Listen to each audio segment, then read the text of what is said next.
지난주에 비상경제 민생회의 후속 조치계획 이렇게 해서 발표가 됐었죠. 보시면 알겠지만 정부는 거래 위축과 과도한 규제 등으로 실수요자가 내 집 마련과 주거 이동에 어려움을 겪고 있는 상황을 해소하기 위해서 여러 가지 몇 가지 이제 대안을 내어놨는데요. 정부는 원래 집값이 와장창 떨어지는 걸 바라지 않습니다. 반대로 이제 집값이 와장창 올라가는 것도 바라지 않죠. 당연하지 않겠습니까, 그죠? 예. 어느 정도 이제 인플레이션 상승률만큼만 천천히 이렇게 맞춰서 이렇게 올라가길 바라죠. 어떤 아파트는 인플레이션 상승률을 완전히 초과해서 인플레이션 상승률이 보통 한 2%에서 3%, 많으면 4%라면 집값은 10%, 20%, 30%씩 이렇게 오르면 또 문제가 되죠. 반대로 집값이 10%, 20%, 30% 떨어지는 것도 사실은 그렇게 좋아하지 않습니다. 국가도 결국은 기업이나 다름없습니다. 약간 이제 공공성이 이제 더 들어갔다라는 부분은 사실은 있지만 기본적으로 세입 받아서 세출, 그러니까 이제 세금을 받아서 공공 인프라라든지 여러 가지 이제 재정을 투입을 해야 되는 사업을 벌이는 건 공무원 월급도 줘야 되고 똑같습니다. 일본 기업이나 별 다를 게 없습니다. 그러다 보니 급격하게 상승하는 것도 싫어하지만 좋아하지 않지만 급격하게 가격이 하락하는 것도 그렇게 좋아하지 않습니다. 그러다 보니 항상 냉탕과 온탕을 사실은 반복을 합니다. 냉탕과 온탕. 이제 집값이 올랐다가 집값이 떨어졌다가. 근데 이제 이거를 굉장히 좀 이렇게 안 좋아하는 분들이 계세요. 특히 이제 교수님들. 나이 지긋한 교수님들, 집값이 이렇게 많이 올라서 되겠느냐, PIR이라 그러죠. 소득이 이 정도인데 밖에 안 되는데 저런 집을 어떻게 살 수 있느냐, 요즘 청년들 힘들어 죽는다, 이런저런 이야기 사실은 많이 하죠. 청년들이 집 못 사는 거예요. 당연한 거 아니겠습니까? 당연하죠. 청년들 집 못 사는 거예요. 집이면 한 40 넘어서 사는 거 아닙니까? 원래 그런 거지. 그런 얘기를 차치하고라도 제가 오늘 이제 이야기 드리고 싶은 얘기는 뭐냐면, 냉탕과 온탕이 정부 정책이 계속 반복을 한다. 그것은 너무나도 당연한 겁니다. 왜 그러냐? 집값이 냉탕, 온탕을 반복하지 않는 지역들이 있어요. 국가들이 있습니다. 그 국가들은 어디냐면 다 공산국가입니다. 공산국가. 근데 공산국가 중에서도 이렇잖아요. 정치는 어떤 이제 공산국가의 형태, 사회주의 형태를 취하는데 이제 그 경제적인 부분은 자유경쟁체제로 가는 곳들이 있죠. 예를 들어서 전부는 아니지만 베트남이나 중국 같은 경우. 베트남이나 중국 같은 경우에는 베트남 같은 경우 하노이, 호치민 집값이 얼마나 비쌉니까? 핵심지는. 그리고 이제 중국 같은 경우에도 북경이나 상해나 이런 대도시들은 얼마나 집값이 비쌉니까? 똑같죠. 완전한 사회주의, 완전한 공산주의 1인 독재 체제, 북한 같은 경우는 집값이 오르고 내리고도 거기도 대동강 근처는 집값이 비싸다 하더라고요. 대부분은 그렇죠. 왜냐면 집값을 통제하니까. 그리고 이제 공산국가가 아닌데, 사회주의 국가가 아닌데 집값이 이제 안정화되어 있는 곳이 이제 싱가포르이 대표적인 국가인데요. 싱가포르는 국가라고 볼 수 없죠. 사실은 도시죠. 도시. 하나의 도시고, 계획 경제죠. 그 주택 부분만큼은 계획적으로 하죠. 딱 이렇게 국가에서 지정해준 임대 아파트 살 수 있게끔 만든다던가. 근데 외국인들이 살라 그러면은 못 사게 한다던가. 살 수는 있지만 엄청나게 그 이상의 평균적으로 투입 비용보다 훨씬 더 투입 비용이 더 들어가게 한다던가. 그 통제 자체가 가능한.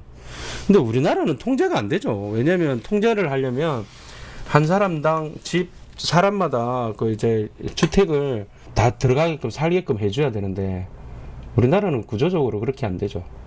또 설령 한 가구당 집을 한 채씩 국가에서 돈이 있어서 만들어서 지어준다 하더라도 어떤 곳은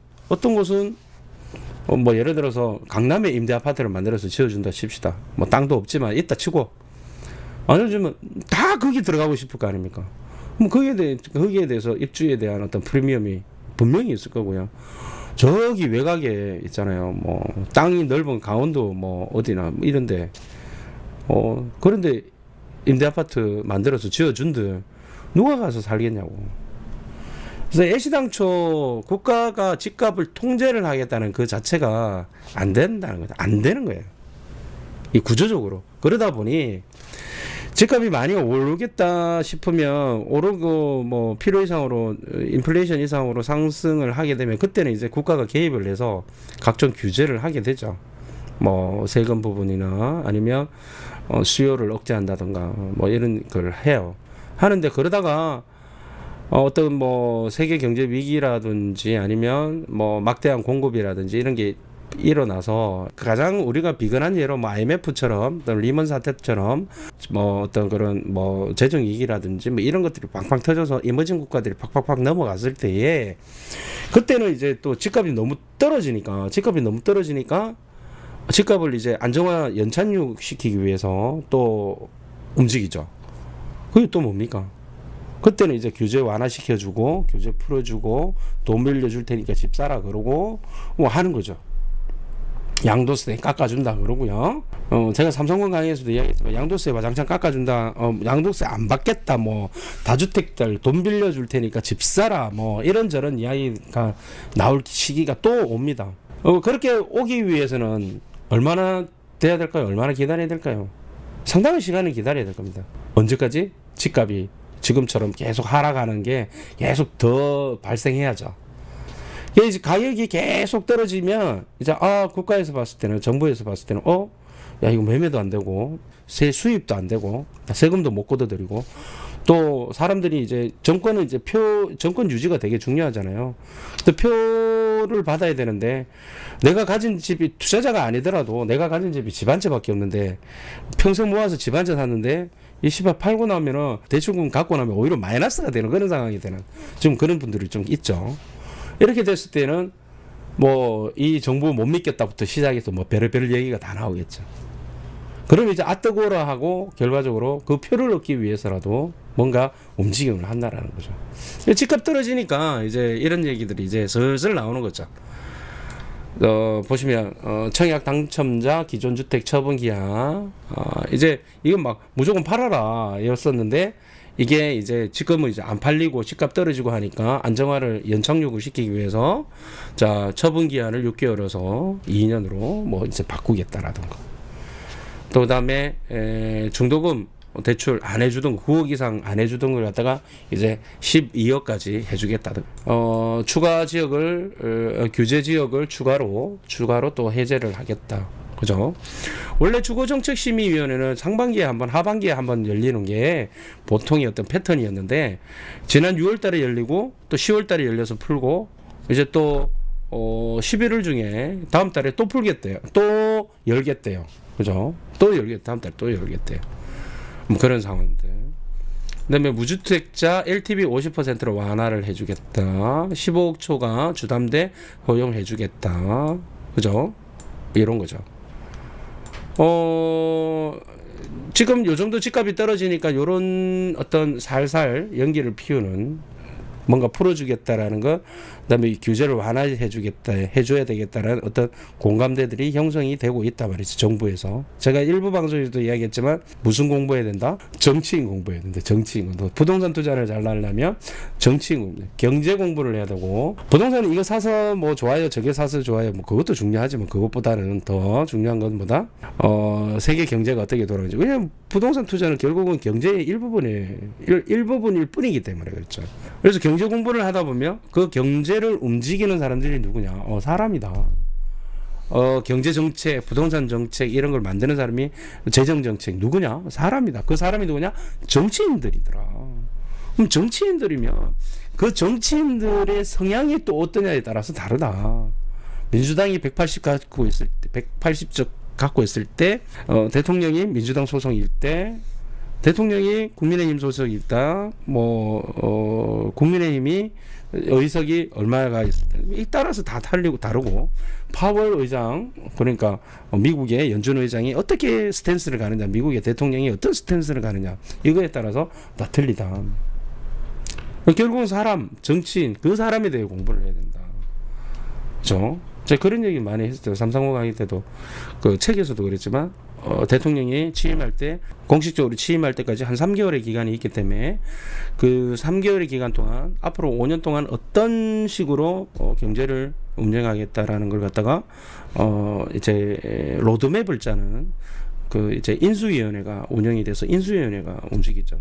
뭐 그 친구들이, 그 사람들이 어떻게 앞으로 5년 동안 로드맵을 가지고 어떤 식으로 경제정치, 부동산 정책을 내겠다라는 것을 이야기를 하니까 그런 걸 이제 참고해서 앞으로 방향성을 보면 된다라는 어떤 그런 얘기도 했고. 이제 오늘 이제 이야기하고 싶은 얘기는 뭐냐면, 이게 뭐 우리 저거 보니까 유튜브 이제 다른 강사님들 이야기한 거 보니까 여기에 대해서 한 개씩 뭐 이게 어떤 현상이 우리한테 실질적으로 어떻게 부동산 투자하는 사람들한테 이 정책들이 다가오느냐 이런 얘기를 하시던데, 뭐 그분들이 그런 얘기를 잘 하셨으니까 그거는 각자 보시고요. 제가 하고 싶은 얘기는 뭐냐면, 자, 이게 이제 일단 제가 아까 서두에 출발할 때 말씀드렸지만 인플레이션보다 더 초과 상승하던가 더 초과 하락을 하던가라는 그런 상황들이 벌어지면 정부 입장에서는 어떤 식으로든 그러니까 대책을 세워야 된다. 그거는